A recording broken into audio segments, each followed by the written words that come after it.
Don't say a word.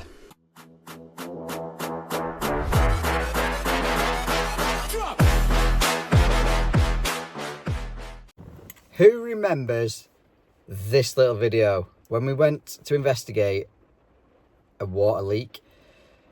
At the time of me filming, I couldn't actually see the water meter spinning. So yeah, checked all taps, toilets, nothing was overflowing, blah, blah, blah. The customer was an elderly customer who was paying, from what I believe, a water bill, since she had a meter fitted, for a family of 4. So she was paying over the odds. Couldn't find a leak. Anyway, today she's rung me and said the tank in the airing cupboard is leaking. Could I come out straight away? So I've been out. It's full of condensation. Why is it full of condensation? Because it's overflowing. So it's constantly getting fresh water fed into that tank. And obviously with it being so cold outside, it's causing condensation on the tank and the pipe work around it. It's a part 1 ball valve, so the water level is up to that, so you wouldn't be able to hear it constantly overflowing. So I went outside trying to find the overflow, and I'm going to show you where the overflow is and why she's never been able to notice it. But we've kind of killed 2 birds with 1 stone. The tank is overflowing, which has been causing her leak or her excessive water meter bills. Unbelievable. So whilst we're on our way there, I'll just explain something to you. So I messaged Blue Bulldog about it, like, you know that water meter leak that was on YouTube? I finally found it. But what it is, he said, should you not have picked it up and checked that when you was there originally looking? Well, 2 reasons. 1, I couldn't actually see the water meter spinning until I uploaded the video and all you guys pointed out that it was actually spinning. I couldn't see it whilst I was there. Maybe I need glasses. Anyway, and the second reason was, she never mentioned having a hot water cylinder or a tank or anything like that.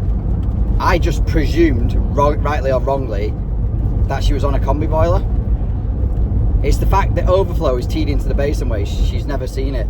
And it's obviously got worse now, which then causes condensation because fresh water always in the house. I'm sure I've just said that. Anyway, let's go and have a look at it. So I'm back 3 hours later. The condensation is all dried up because I'd left this shut off, but I'm going to open it back up just to show you, unless she's used a lot of hot water, where it was actually coming out from. So that is the overflow teed into the basin. Let's see if it's still overflowing. Now I've opened that back up.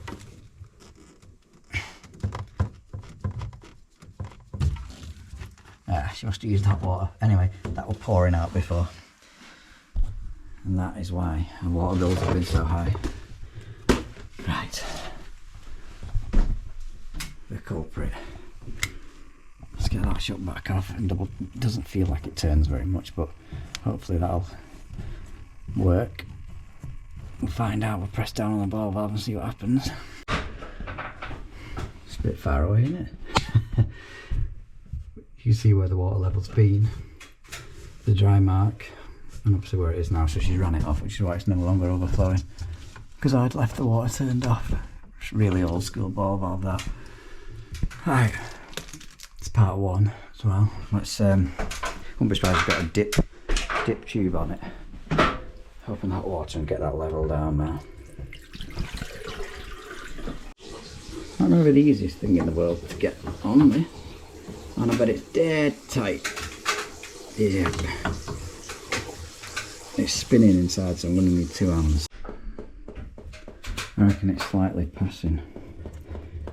Just undone the back nut as well from the actual ball valve itself. Got the folding bucket down there. Oh. This whole thing is spinning. I might end up cutting it off and renewing that section. I'm not sure I've got a bent tap connector now, so that's good.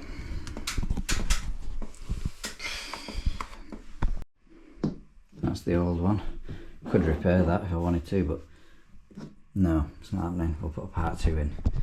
Just prep this up. I'm just going to spin the ball on. This is a one out of the van that I've took out somewhere. It's a known good one. Push that in the hole now and get our back nut on.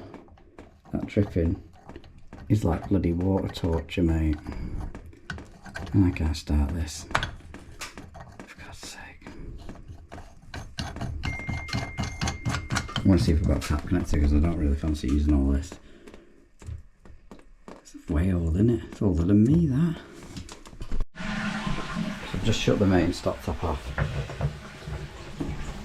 I'm going to cut out that old stop tap there and put the lever valve in.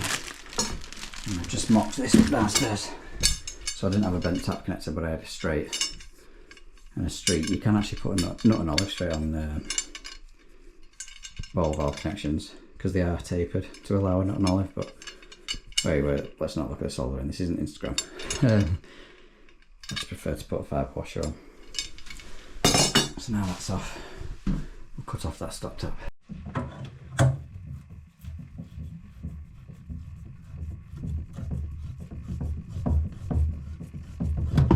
Hardest part is I'm cleaning up the sodding pipe. It's heavy, that.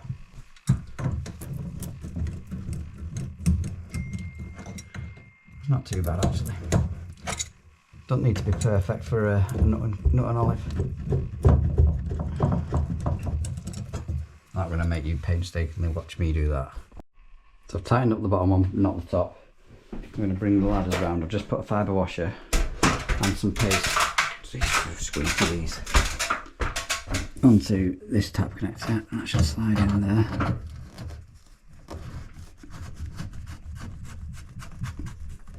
And just nip that up, and then we can tighten up the bottom and get the water back on. It's back on downstairs.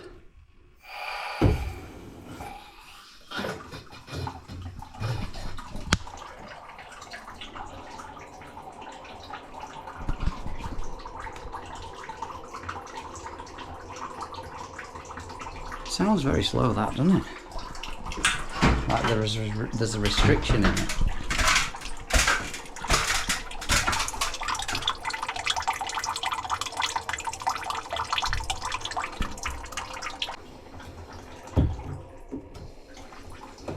It's a full bore isolation valve.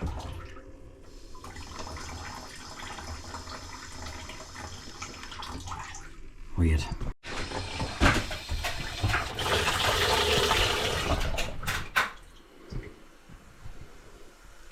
Don't say a word. And for those that don't know, the reason why it was so slow is because the float valve's obviously partially shut off because it's nearly at its level. So we're back at the village hall, or one of them, and we've been called out to a no hot water fault. Must have both up, the pressure's fine. So I already know what the fault is on this, but we shall turn the thermal imaging camera on anyway. Is this going to work? There we go.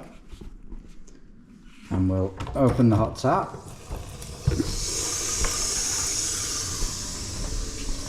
Boiler's recognised demand.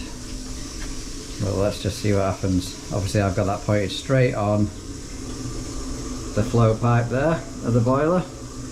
The hot one's the one next to it.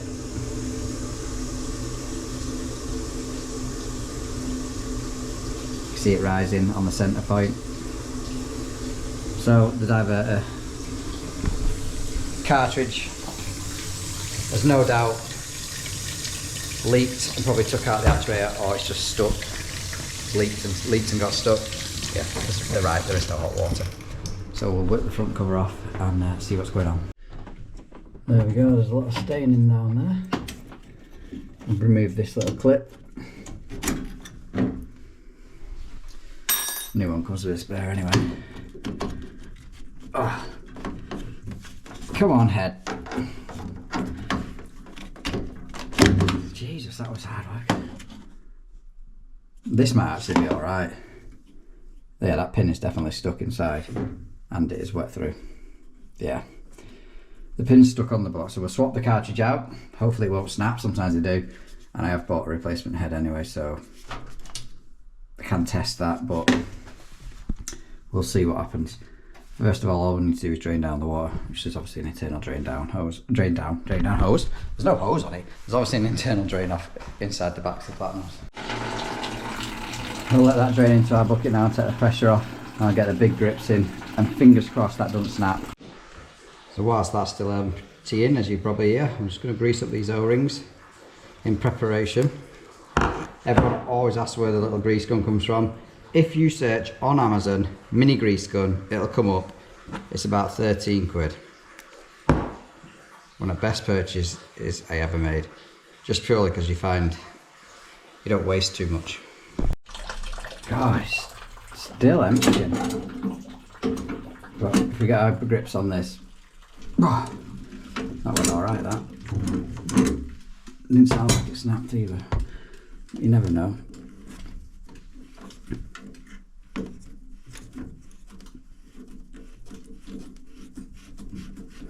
Please God. Come out in one piece. Yes.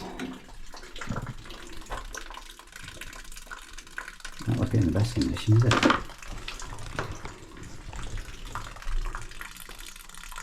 You can see it's stuck down there compared to the new one. Look at the bottom plunger. Anyway, we'll wind this one in and I'll show you after.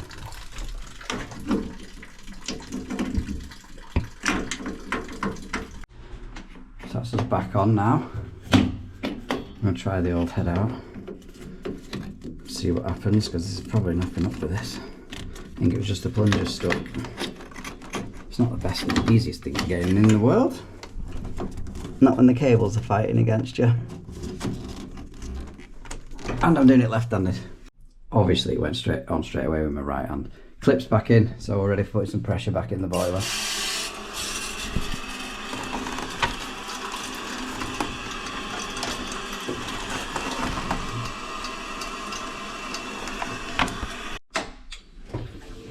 The AAV's not looking too clever on this either. It's full of brown crust, that wants replacing. Right, let's see what happens when we turn the hot water on. Flick this back on, otherwise you'll never know. I did away with my old thermal imaging camera because it connected to my old iPhone with a lightning adapter, and obviously new iPhones are USB Type-C, so yeah, it wouldn't work. I did buy an adapter. You can buy an adapter for it to change over from lightning to USB-C, but the camera still didn't work, so I ended up selling it and getting one that doesn't need plugging in. You can see already the boiler's heating up and working. That one to the left there was our flow pipe, and that's our hot water. You can see straight away there, absolutely happy days. Perfect. This plunger just got stuck in heating position.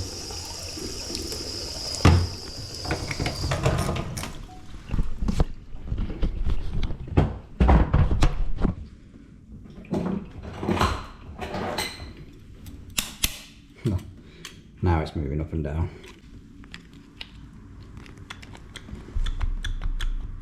So that's it in heating position, and up's hot water.